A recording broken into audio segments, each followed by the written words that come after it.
나를 죽여야 내가 산다. 2020년 5월 25일. 나는 나를 죽였다. 내 몸속에 암이 생겼다는 진단을 받은 나는 그때까지의 나를 완전히 버렸다. 그리고 지난 1년 3개월 사이 나는 다시 태어났다. 수술도 없었고 약물도 없었다. 암이 완전히 사라졌다. 1년 3개월 동안 무슨 일이 있었던 것일까? 겉으로는 아무 일도 없었다. 수술도 하지 않았고 항암 치료나 방사선 치료도 받지 않았다. 자연 치유를 한다고 산속으로 들어간 것도 아니다. 전담시설에서 요양을 한 것도 아니요. 산삼 같은 영약을 먹은 것도 아니다. 평소의 생활을 그대로 영위했고 사람들과의 관계도 똑같이 유지했다. 가족과 친지 몇몇 외에는 내가 암에 걸렸다는 사실조차 알지 못했다. 그만큼 나는 평소의 일상을 그대로 유지했다. 그와 달리 내적인 생활은 180도 달라졌다. 먹는 음식이 달라지고 생활 습관이 달라지고 마음가짐이 달라졌다. 가리는 것 없이 닥치는 대로 먹던 습관을 버리고 몸에 좋은 음식을 철저히 가려 먹었다. 현미잡곡밥에 채소 반찬을 먹었다. 아침 저녁으로 매일 1만 보 이상 걸었고 주말에는 가까운 산을 찾았다. 아침에 일어나면 명상으로 하루를 시작했고 어떤 상황에서도 밝고 긍정적인 생각을 유지했다. 암을 치료한다는 생각 대신 몸과 마음을 재생시킨다고 생각하고 행동했다. 그것뿐이다. 누구나 알고 누구나 할 수 있는 상식에 가까운 것을 묵묵히 실천했을 뿐이다. 그런데도 암이 저절로 사라졌다. 70kg에서 57kg으로 살이 빠지면서 몸이 가벼워지고 피부가 몰라보게 좋아졌다. 고혈압과 고콜레스테롤이 정상으로 돌아오고 통풍도 사라졌다. 탈모가 멈추면서 머리카락이 돋아나고 시력도 좋아졌다. 수시로 찾아오던 설사와 변비도 완전히 사라졌다. 마음도 유순하고 차분해졌다. 우라와 짜증이 사라지고 평정심이 유지되었다. 어둡고 부정적인 기운이 사라지고 늘 밝고 긍정적인 에너지가 넘쳤다. 몸도 마음도 예전과는 완전히 다른 내가 되었다. 오늘 소개해 드릴 책은 수술도 없이 약물도 없이 사라진 암입니다. 흔히들 100세 시대라고 합니다. 하지만 오래 산다고 좋은 것이 아닙니다. 건강하게 오래 살아야 합니다. 노화와 질병으로 연명만 하는 삶이라면 수명 연장은 축복이 아니라 재앙에 가깝습니다. 암과 같은 만성질환은 외부에서 오는 것이 아닙니다. 나 스스로 초래하고 만드는 것입니다. 그렇기에 이를 생활습관병이라고 부릅니다. 이는 그 치료 또한 외부가 아닌 내부에 있다는 것을 반증합니다. 그러니 진정한 치유를 원한다면 외부로 향하는 시선과 관심을 내부로 돌려야 합니다. 내가 주치의가 되어 내 몸을 알고 관리해야 합니다. 그것이 근본적인 치유의 길이요. 건강한 삶을 회복하는 길일 것입니다. 암을 극복한 사람들이 강조하는 3가지 조언도 함께 들으시면 좋겠습니다. 마른 하늘의 날벼락. 암인 것 같습니다. 내 눈을 빤히 쳐다보며 담당 의사는 담담하게 말했다. 하지만 나는 담담할 수 없었다. 직업적 성향인지 오랜 경험의 결과인지 의사의 목소리가 얄밉도록 차분했다. 그러고 보니 근래 들어 배뇨 기능이 많이 약해진 것 같았다. 소변 줄기가 가늘고 흔히 말하는 오줌발도 약해졌다. 소변을 자주 보게 되고 보고 나도 방광에 남아있는 것 같은 잔뇨감이 느껴졌다. 하지만 그게 병이란 생각은 한 번도 하지 않았다. 그저 나이가 들면 누구나 겪게 되는 노화 현상의 일종으로 생각했다. 암이 맞다면 이제 어떻게 해야 하나? 수술을 해야 하나? 수술하면 완치가 될 수 있을까? 항암 치료는 죽기보다 힘들다던데. 또 방사선 치료는 생각할수록 끔찍했다. 암병동 가는 길. 다음 날 아침 나는 서울행 버스에 올랐다. 학계를 대표하는 명의라 예약이 어려운데 때마침 빈 시간이 생겨 하루 만에 되었다고 읍내의사가 생색을 내던 분이었다. 병원이 위치한 강남은 서울에서 생활할 때 수시로 오가던 곳이었다. 이곳에 병원이 이렇게 많았나 싶을 정도로 병원만 눈에 띄었다. 대부분이 암 관련 병원이었다. 그 중에 특히 눈에 띄는 것이 있었다. 재발 전이 전담병원이라는 간판이었다. 그 간판을 보는 순간 잠자고 있던 불안감이 다시 요동쳤다. 생각해보니 암수술 뒤에는 늘 재발과 전이라는 말이 따라다닌다. 그렇다면 수술을 해도 완치가 어렵다는 것이 아닌가? 암이 무서운 것은 재발과 전이 때문이라는 어젯밤 유튜브에서 찾아본 어느 분의 말이 생각났다. 나는 인터넷을 뒤져 담당 의사에 대한 정보를 찾았다.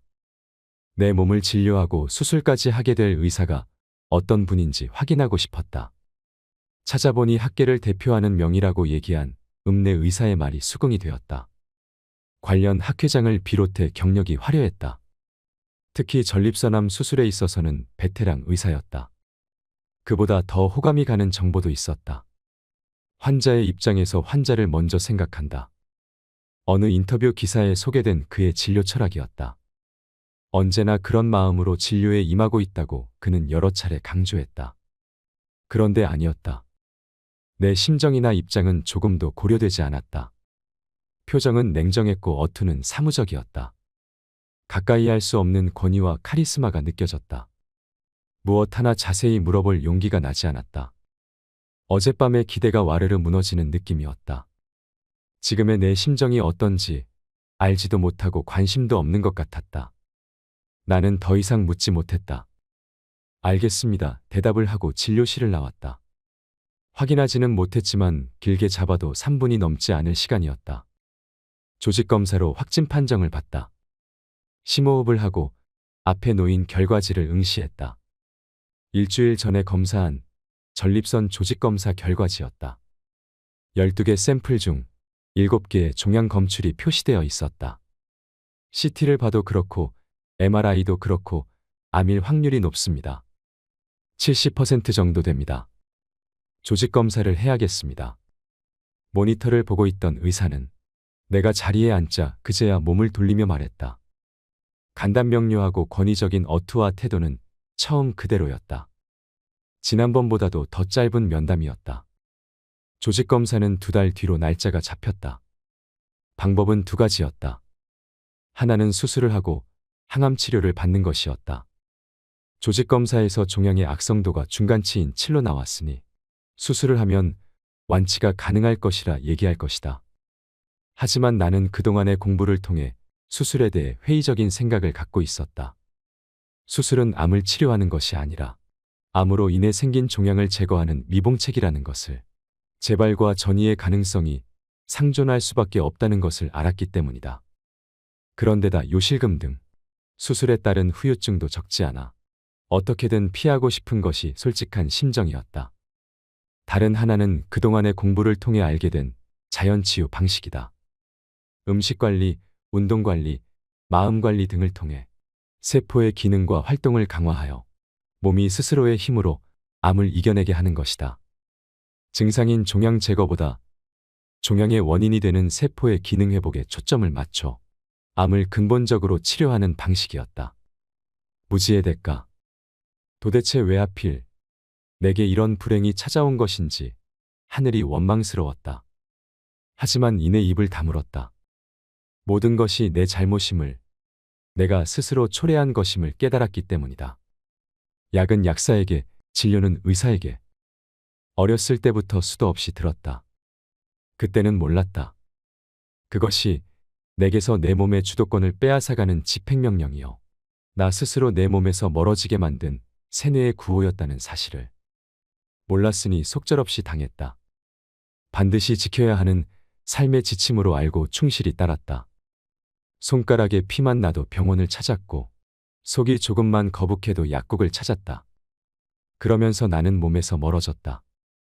내 몸이 어떻게 구성되어 있는지, 언제 어떻게 움직이는지, 무엇을 좋아하고 싫어하는지 알지도 못했고 알려고 하지도 않았다. 그 모든 것을 의사와 약사에게 맡기고 의지했다. 주치의라는 그럴듯한 이름까지 부여하면서 말이다. 그렇게 하는 것이 내 몸을 지키고 보존하는 최선의 방법이라고 굳게 믿었다. 무지하니 되는 대로 행동했다. 먹는 것이 특히 그랬다. 고등학교 때부터 자취 생활을 하다 보니 더더욱 엉망이었다. 라면이나 국수, 통조림 같은 가공식품을 주식으로 먹었다. 반면 몸에 좋다는 과일이나 채소는 입에 대지도 않았다. 음식을 먹기보다 끼니를 때우는데 급급했다. 대학에 진학하면서 술과 담배와 커피가 추가되었다. 수십 년을 그렇게 생활했으니 몸이 어찌 견딜 수 있겠는가. 암은 결국 내 몸을 타인에게 맡기고 되는 대로 행동한 내 무지의 대가였다. 냉장고 안에 쓰레기를 버리다. 나는 곧바로 주방으로 갔다. 냉장고와 싱크대를 뒤져 가공식품을 있는 대로 다 끄집어냈다. 라면을 비롯해 햄과 냉동만두, 통조림, 탄산음료, 식용유 등 꽤 많은 것들이 식탁 위에 수북이 쌓였다. 김치 냉장고에 넣어둔 소주와 맥주도 꺼냈다. 쓰레기 봉투를 갖다 놓고 선별을 시작했다. 라면, 믹스커피, 설탕 등 몸에 좋지 않다고 알려진 것들을 가차없이 봉투에 넣었다. 좋아하는 것을 해주는 것보다 싫어하는 것을 하지 않는 것이 더 큰 사랑이라고 했다. 몸도 마찬가지라는 생각이 들었다. 몸에 이로운 것을 먹는 것보다 해로운 것을 먹지 않는 것. 그것이 먼저라고 판단해 가공식품부터 끊기로 한 것이었다. 술과 커피도 물론이었다. 오랜 시간 함께해온 정겨운 것들이지만 나는 한 줌의 미련도 남기지 않았다. 장바구니를 들고 마트로 갔다. 로컬 푸드 코너에서 현미와 수수쌀과 콩 등 몇 가지 잡곡을 카트에 담았다. 토마토와 사과 같은 제철 과일도 골랐다. 양배추와 브로콜리와 당근 등 여간에서 먹지 않았던 채소도 주저없이 담았다. 맛이 있는지 내 입맛에 맞는지는 고려하지 않았다. 얼마나 몸에 좋은지, 면역력을 키우는데 얼마나 도움이 되는지만 고려했다. 유기농이나 친환경 제품이 있으면 그것부터 집었다. 가격도 신경 쓰지 않았다. 카운터에서 계산을 하고 장바구니에 옮겨 담는데 물건들이 많이 낯설었다. 바로 전날과 비교해도 완전히 딴판이었다. 그래 여태까지 먹은 것이 지금의 내 몸을 만들었다면 이제부터 먹는 것이 내일의 내 몸을 만들 것이다. 마음속으로 나는 2번, 3번 다짐했다. 그날부터 나는 먹는 것을 완전히 바꿨다. 종류를 불문하고 술은 한 방울도 마시지 않았고 하루 몇 잔씩 마시던 커피도 완전히 끊었다. 빵이나 피자나 과자와 같은 가공식품은 두말할 필요도 없다. 대신 과일과 채소, 통곡물을 먹었다. 아침은 과일과 채소로 해결했다. 전립선에 좋다는 토마토와 사과를 기본으로 제철 과일 한두 개를 곁들여 먹었다. 거기에 양파와 당근, 양배추와 양상추, 비트 등으로 샐러드를 만들어 먹었다. 점심과 저녁은 수수와 콩, 귀리 등의 잡곡을 섞은 현미밥에 된장국이나 청국장, 미역국 등을 곁들였다. 반찬은 채소와 나물, 해조류로 차렸다. 조리를 할 때 식용유는 한 방울도 쓰지 않고 과일과 채소를 갈아 만든 즙을 사용했다. 동시에 먹는 양도 줄였다. 한국인은 밥심이라며 한 공기 수북하게 먹던 것을 4분의 3 정도로 줄이고 대신 식사 시간을 늘렸다. 입에 넣고 씹고 또 씹었다. 10분 내외였던 식사 시간을 1시간 내외로 늘렸다. 씹는 것이 지루하면 책을 읽거나 유튜브를 보면서 먹었다. 먹는 음식은 물론 방식까지 완전히 바꿨다. 나의 일상 치유는 그렇게 시작되었다. 살이 8kg이나 빠지고 머리숱이 풍성해지다. 시간이 지나면서 몸이 한결 좋아졌다. 무거운 것을 들거나 운동을 할 때 맥이 풀리는 현상이 나타나긴 했지만 전에 비해 정도가 약해져 견디기가 수월했다. 고비를 넘었다는 것이 몸으로 느껴졌다. 그때부터 몸 이곳저곳에서 크고 작은 변화가 감지되었다. 눈에 띄는 변화는 역시 체중 감소였다.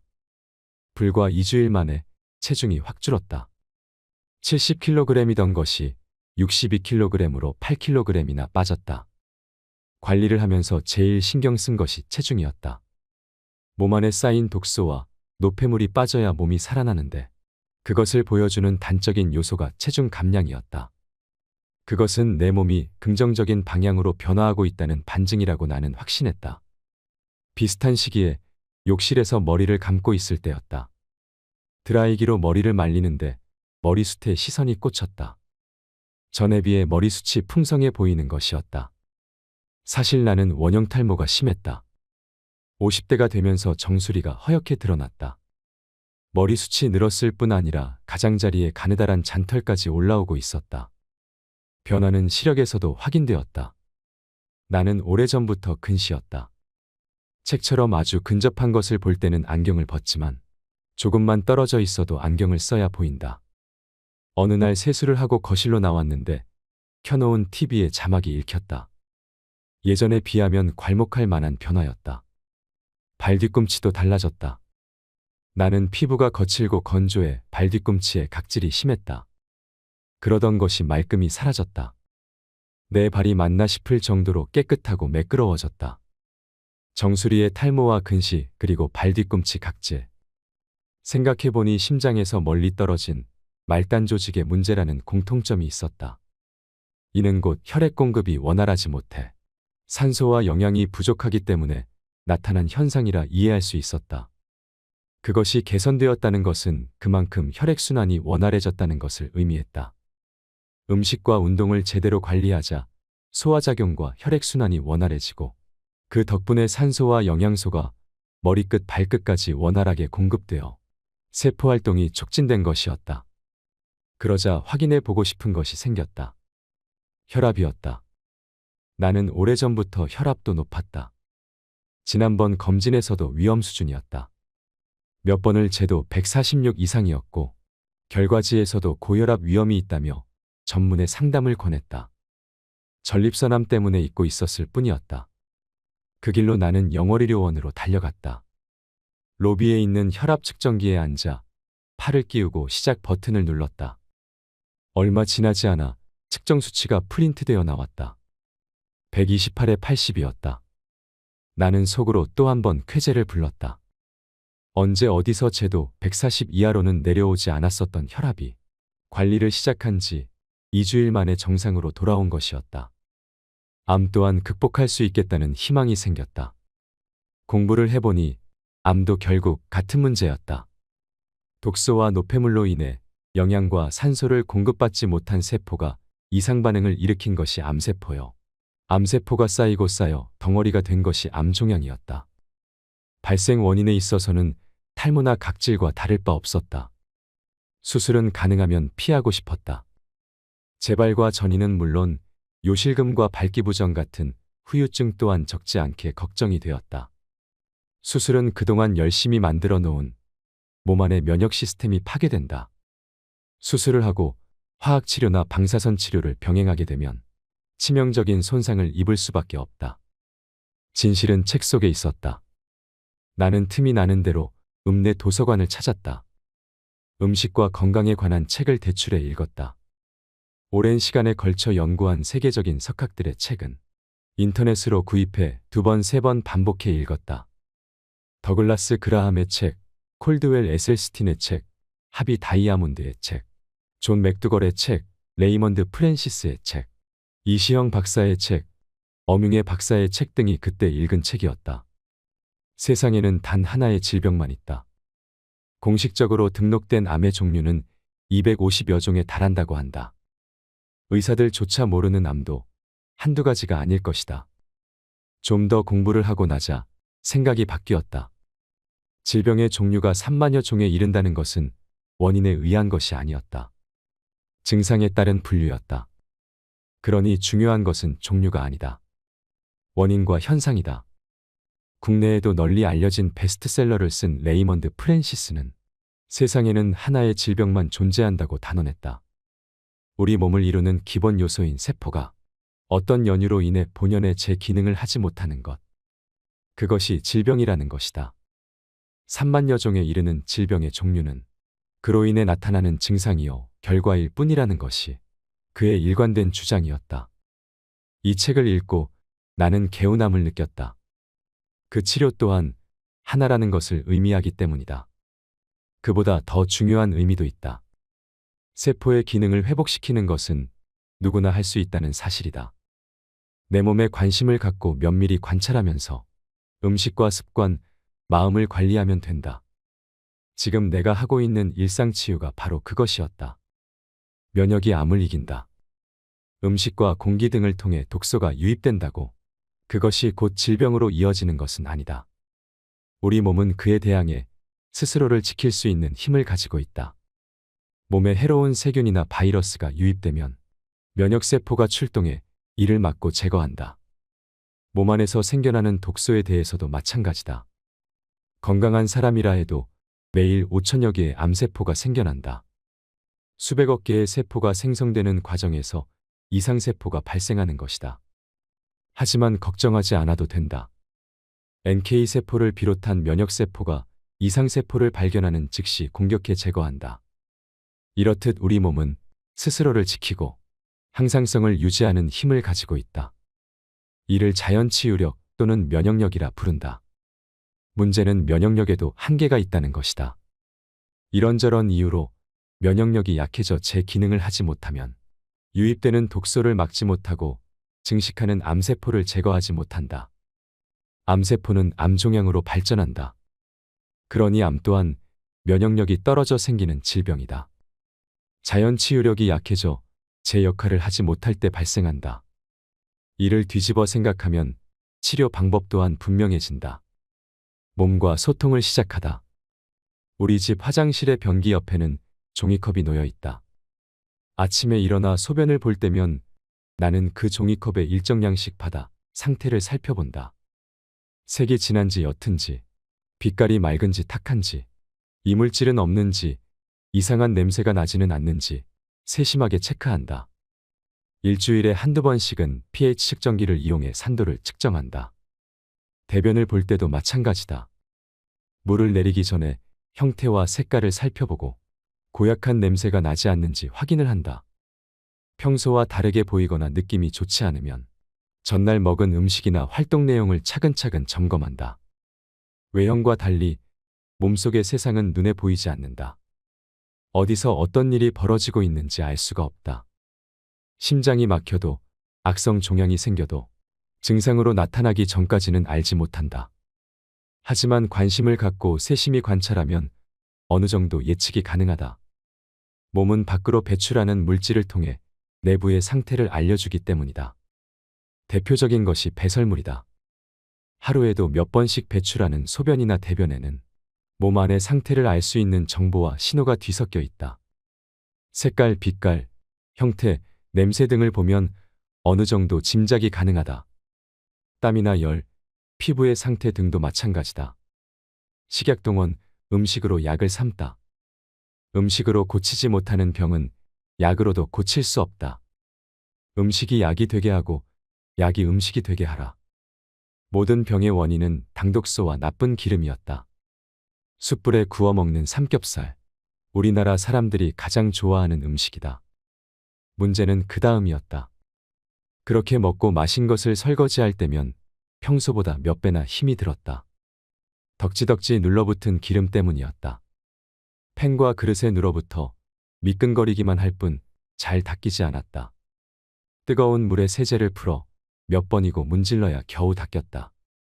문제는 또 있었다. 힘들게 닦아낸 기름 찌꺼기가 수채구멍에 들러붙는 것이었다. 거기에 오물이 달라붙고 그 때문에 구멍이 막혀 배수가 안 되는 경우도 있었다. 먹을 때는 미처 생각하지 못한 불편이 엉뚱한 곳에서 약이 되는 것이었다. 음식과 몸에 대해 공부를 하면서 알게 되었다. 고기를 먹으면 고기의 지방이 몸속에서도 같은 작용을 한다는 것을. 수채구멍에 들러붙어 배수를 방해하듯 혈관벽에 달라붙어 혈류를 방해한다는 사실을. 그러자 온몸에 소름이 돋았다. 그동안 내가 로망으로 즐기던 삼겹살. 그 삼겹살 구이가 내 몸을 망친 독이었다는 사실에 나는 경악을 금치 못했다. 전문가들의 설명을 찾아보니 더 정확히 이해가 되었다. 콜드웰 에셀스틴 박사의 명저에 따르면 우리가 먹는 당독소로 범벅된 기름은 혈관을 통해 이동하는 과정에서 그 특유의 점성으로 인해 혈관벽에 달라붙는다. 섭취량이 적당하고 섬유질을 함께 먹으면 씻겨나가지만 그러지 않으면 축적이 되고 굳어진다. 그것을 플라크라고 한다. 플라크가 커지고 많아지면 혈류에 지장이 초래되고 그로 인해 혈압이 높아지는 등 각종 질환이 발생한다. 고혈당도 그런 질환 중 하나다. 혈액으로 유입된 당분은 세포로 전달되어야 한다. 그래야 그 당을 원료로 세포가 정상적인 활동을 할 수 있다. 하지만 혈액 속에 지방이 너무 많으면 당분이 혈액에서 빠져나가지 못한다. 소화된 당분은 계속 혈액으로 들어가는데 빠져나가지는 못하니 혈당이 증가할 수밖에 없다. 에셀스틴 박사가 지방의 위험을 경고한 이유가 바로 여기에 있다.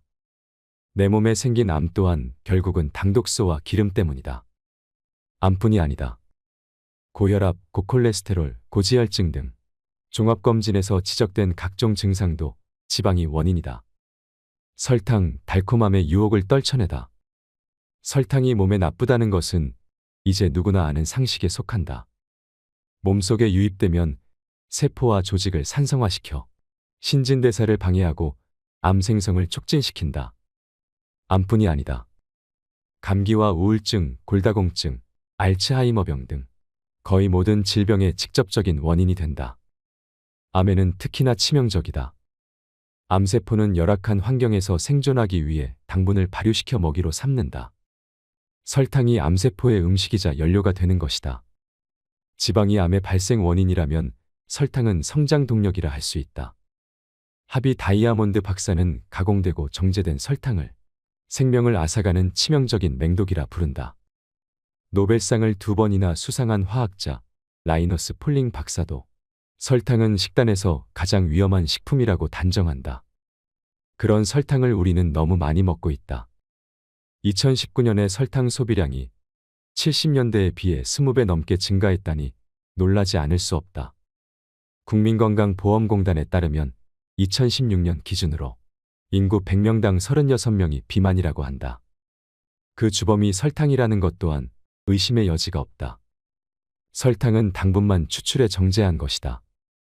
다른 영양소는 다 제거했기 때문에 상호 보완이나 협력작용을 기대할 수 없다. 빠르게 혈당을 높이는 등 앞에서 언급한 부정적인 효과만 클 뿐이다. 액상과당, 사카린, 아스파탐, 스크랄로스 등 대체품으로 확산된 인공감미료도 마찬가지다. 굿바이 라면, 굿바이 밀가루. 전문가들에 의하면 밀가루, 특히 정제된 흰 밀가루는 우리 몸에서 설탕과 유사한 작용을 한다. 설탕처럼 손쉽게 당으로 전환되어 혈중 인슐린 수치를 높인다. 몸을 산성화하고 pH 수치를 낮춰 산증을 유발한다. 밀가루에 함유된 글루텐이라는 물질은 알레르기를 유발하기 쉽다. 그 결과로 면역체계를 손상시키고 각종 영양소를 파괴한다. 비타민과 미네랄의 대사작용 및 호르몬의 균형도 방해한다. 또 다른 함유물질인 렉틴은 소량으로도 몸 전체에 악영향을 끼친다. 면역의 필수적인 흉선에 손상을 입히며 혈액 속의 면역세포를 훼손한다. 렉틴의 반응에 생성된 항체는 다른 단백질과 교차 반응을 일으켜 면역 질환을 유발한다. 또 면역 기능을 억제하고 염증을 일으켜 암의 발병과 진행을 돕는다. 우리 한국인에게는 특히 더 좋지 않다. 우리가 먹는 밀가루는 대부분 수입에 의존하고 그 과정에서 방부제 등 각종 화학 처리가 수반된다. 독소는 더해지고 그나마 남아있던 영양소도 다 파괴된다. 설상가상이 아닐 수 없다. 음식 치유를 시작하면서 나는 라면은 물론 모든 밀가루 음식과 완전히 결별했다. 나는 밀가루 음식에 대한 미련을 떨쳐내기 위해 대용품을 찾았다. 두부로 만든 두부면과 현미국수가 그것이었다. 라면이 생각나면 두부면을 라면처럼 끓였고 국수가 먹고 싶을 때는 현미국수를 삶았다. 전이나 수제비는 미숫가루나 귀리가루를 이용했다. 스프나 고명 또한 과채로 직접 만들어 사용했다. 소의 젖이 내 몸에 이로울까? 우유는 독이 들어있는 수프다. 대다수 질병의 원인이 유제품이다. 오랜 연구를 통해 밝혀낸 결과라며 많은 학자들이 우유의 유해성을 이야기한다. 절대 먹어서는 안 된다는 것이다.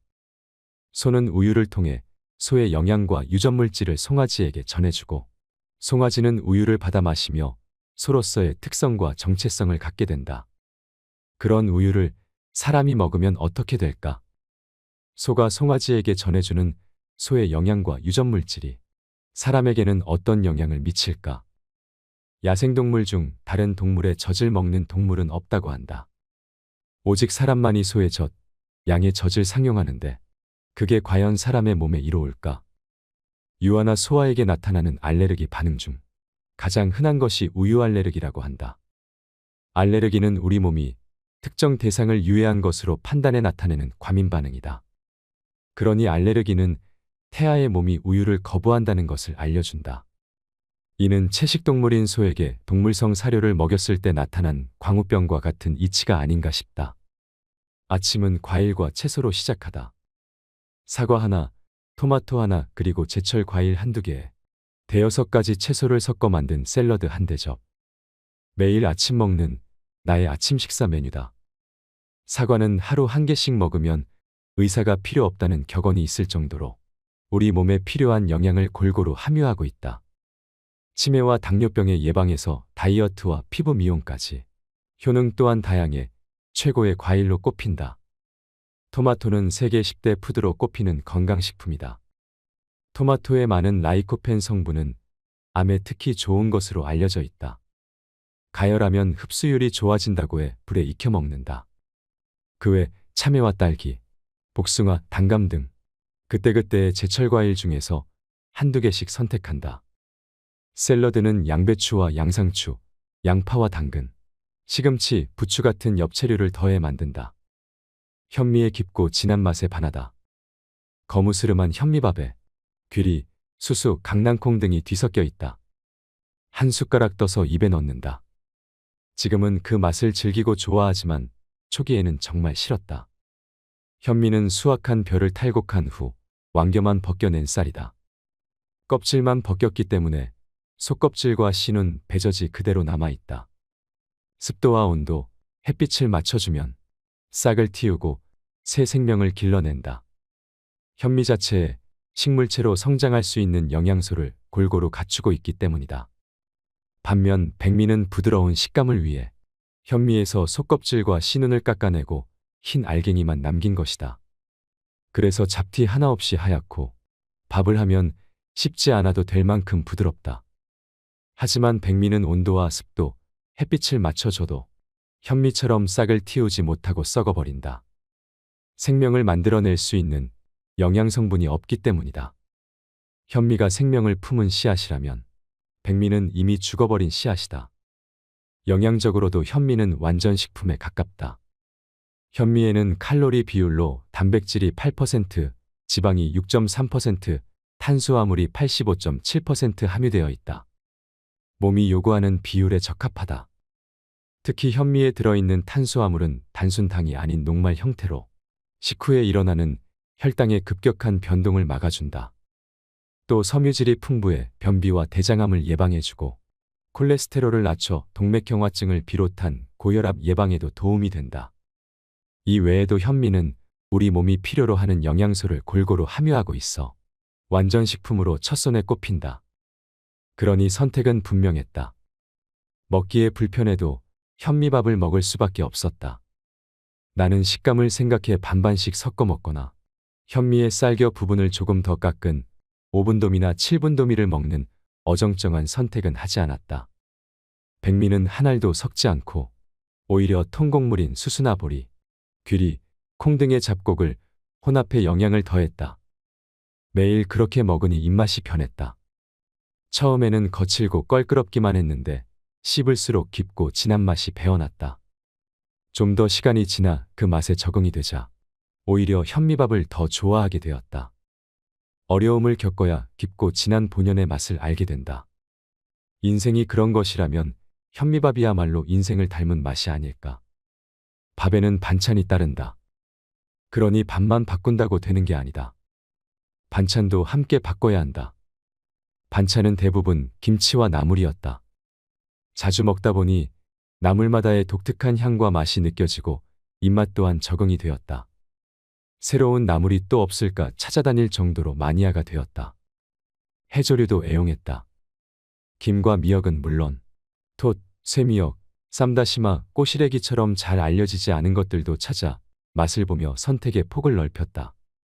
반찬 중에도 끼니 때마다 빼놓지 않고 먹은 것이 있다. 마늘이다. 수확철에 밭에서 직접 사다가 장아찌를 만들어 놓고 1년 내내 먹었다. 항암에 좋다고 널리 알려진 식품이라 꼬박꼬박 챙겨 먹었다. 그렇게 나는 나만의 식단을 만들어 갔다. 식사의 양을 줄이고 시간을 늘리다. 과일과 채소를 먹는 아침도, 현미채식을 하는 점심과 저녁도 식사 시간이 대략 1시간쯤 된다. 예전에는 길어야 20분이었는데 관리를 시작한 이후 3배 가까이 시간을 늘렸다. 오래 씹어 깊은 맛을 느끼고 소화력을 높이기 위해서였다. 음식에 대해 공부하면서 어떤 음식을 먹느냐 못지않게 어떻게 먹느냐도 중요하다는 사실을 알았다.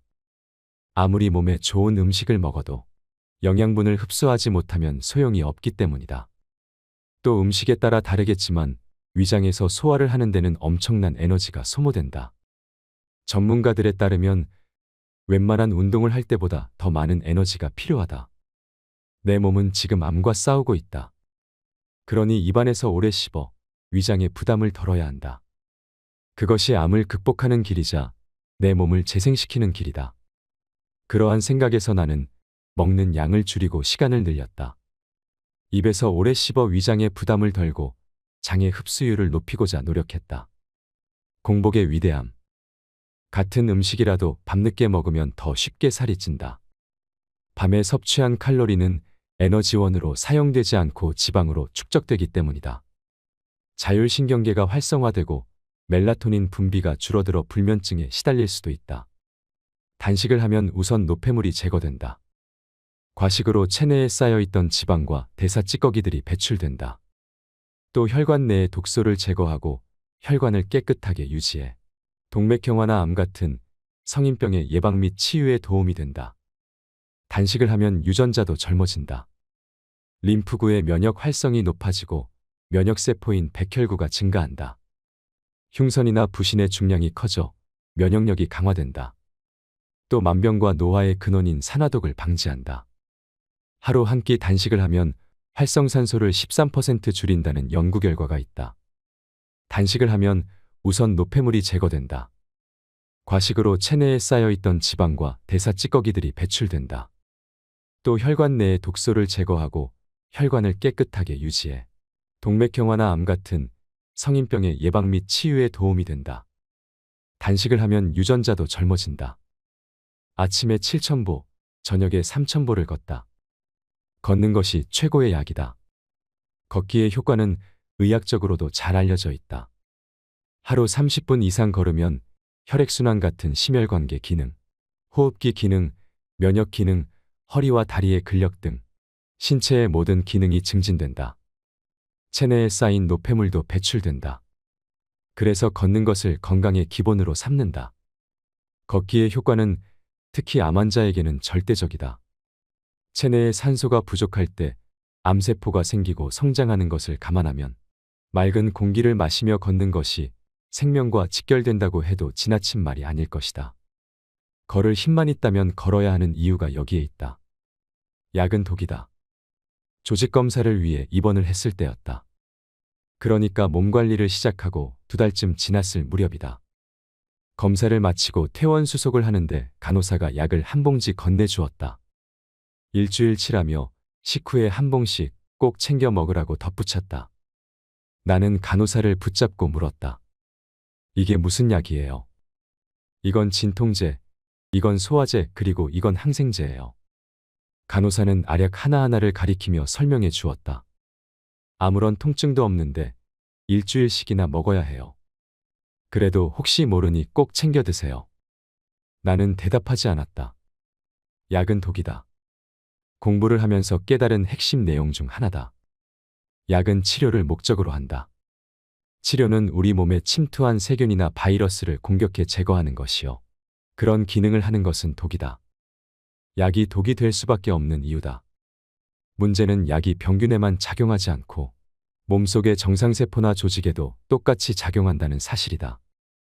그러니 병균에 감염된 세포에게는 약이 되지만 정상 조직이나 세포에는 독이 될 수밖에 없다. 항암제를 보면 알 수 있다. 암세포를 죽이고 종양을 파괴해 암을 치료하지만 동시에 정상 조직과 세포도 파괴해 면역력을 떨어뜨린다. 탈모 증상을 비롯해 암 환자에게 나타나는 각종 부작용이 바로 그 때문이다. 정도의 차이가 있을 뿐 모든 약이 다 이러한 이중성을 갖고 있다. 그러니 가능하면 먹지 말아야 한다. 불가피하게 복용할 때에도 최소화해야 한다. 그래야 부작용 또한 최소화할 수 있다. 약의 치료 효과는 사람마다 다르게 나타난다. 같은 질병이라도 건강하고 면역력이 강한 사람은 약이 필요 없을 수 있고, 반대의 경우에는 더 오랫동안 복용해야 할 수도 있다. 그러니 환자의 상태에 따라 복용 기준이 다를 수밖에 없다. 하지만 현실은 그렇지 않다. 병원에서는 환자에 상관없이 질병에 따라 처방한다. 같은 질병이라면 누구에게나 같은 처방을 한다. 그것도 만일의 경우에 대비해 허약하고 면역력이 떨어지는 환자를 기준으로 한다. 대다수의 보통 사람들에게는 과다한 처방이 될 수밖에 없다.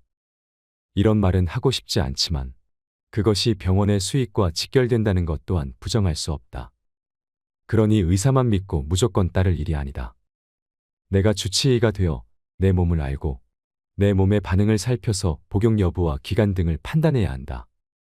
그래야 약이 독이 되는 것을 막을 수 있다. 모든 것은 마음이 만든다. 마음의 힘을 믿었다. 마음이 행동에 영향을 미친다고 생각했다. 마음이 우선이라는 인식하에 억지로라도 밝고 긍정적인 마음을 갖고자 노력했다. 아침에 일어나면 5분 명상으로 하루를 시작하고 면역세포에 의해 암 종양이 사라지는 이미지 트레이닝을 했다. 부정적인 단어는 입에 담지 않았고 부정적인 생각은 떠올리지 않았다. 회의나 모임에서 부정적인 기운이 느껴지면 핑계를 대고 자리를 피했다. 아침 저녁으로 거울을 볼 때마다 억지로라도 웃었고 잘하고 있다, 잘 되고 있다고 스스로를 격려했다. 마음이 몸을 바꿀 수 있다고 믿고 반복하고 지속했다. 암이 사라진 것을 확인하다. 암이 사라졌다. 암이 치유되었다. 2021년 8월 24일. 나는 그렇게 선언했다. 암인 것 같다는 진단을 받은 지 1년 3개월. 조직검사를 통해 암 확진을 받은 지 1년여 만이었다. 수술로 종양을 떼어낸 것이 아니다. 화학치료나 방사선 치료로 태워버린 것도 아니다. 산삼 같은 영약을 먹은 것도 아니요. 산속에 들어가 요양을 한 것도 아니다. 일상생활을 그대로 영위하면서 음식과 습관 그리고 마음을 관리한 것뿐이다. 그런데도 신체의 모든 기능이 정상으로 돌아오고 마침내 암 종양마저 사라졌다. 암에 대해 아는 것 하나 없던 내가, 신체의 기능과 질병에 대해 문외한이었던 내가 스스로 내 몸의 주치의가 되어 배우면서 관리하고 공부하면서 치유한 결과였다. 참았던 눈물이 왈칵 쏟아졌다. 지난 1년 3개월 소신을 갖고 일상치유를 실천한 나 자신이 무척이나 자랑스러웠다. 여러분 중에서는 암과 직간접으로 연관되어 있거나 암에 대한 걱정과 고민이 많은 분들이 계실 것입니다. 수술을 받고 항암 치료 중일 수 있고 진단을 받았거나 검사를 앞두고 있을 수도 있겠지요. 어떤 경우든 불안하고 두려울 것입니다. 암을 극복한 사람들이 강조하는 3가지 조언이 있습니다. 첫째는 두려움을 직시하라는 것입니다. 영화 명량의 대사 중 독버섯처럼 퍼진 두려움이 문제지. 만일 그 두려움을 용기로 바꿀 수 있다면 그 용기는 100배, 1000배, 큰 용기로 배가 되어 나타날 것이다라는 말이 있습니다. 암을 두려워하지 말고 암의 실체를 직시하세요. 그것이 암을 극복하기 위한 첫 번째 조언입니다. 두 번째는 서두르지 말라입니다. 암 진단을 받으면 마음이 급해집니다. 하루라도 빨리 좋은 의사를 만나 수술을 받아야 하고 그러지 않으면 금방이라도 큰일이 벌어질 것 같지요. 암은 만성질환입니다. 하루아침에 생긴 것이 아닙니다. 십수년 이상 쌓이고 쌓여 만들어진 것이죠. 그러니 치료에도 많은 시간과 노력이 필요합니다.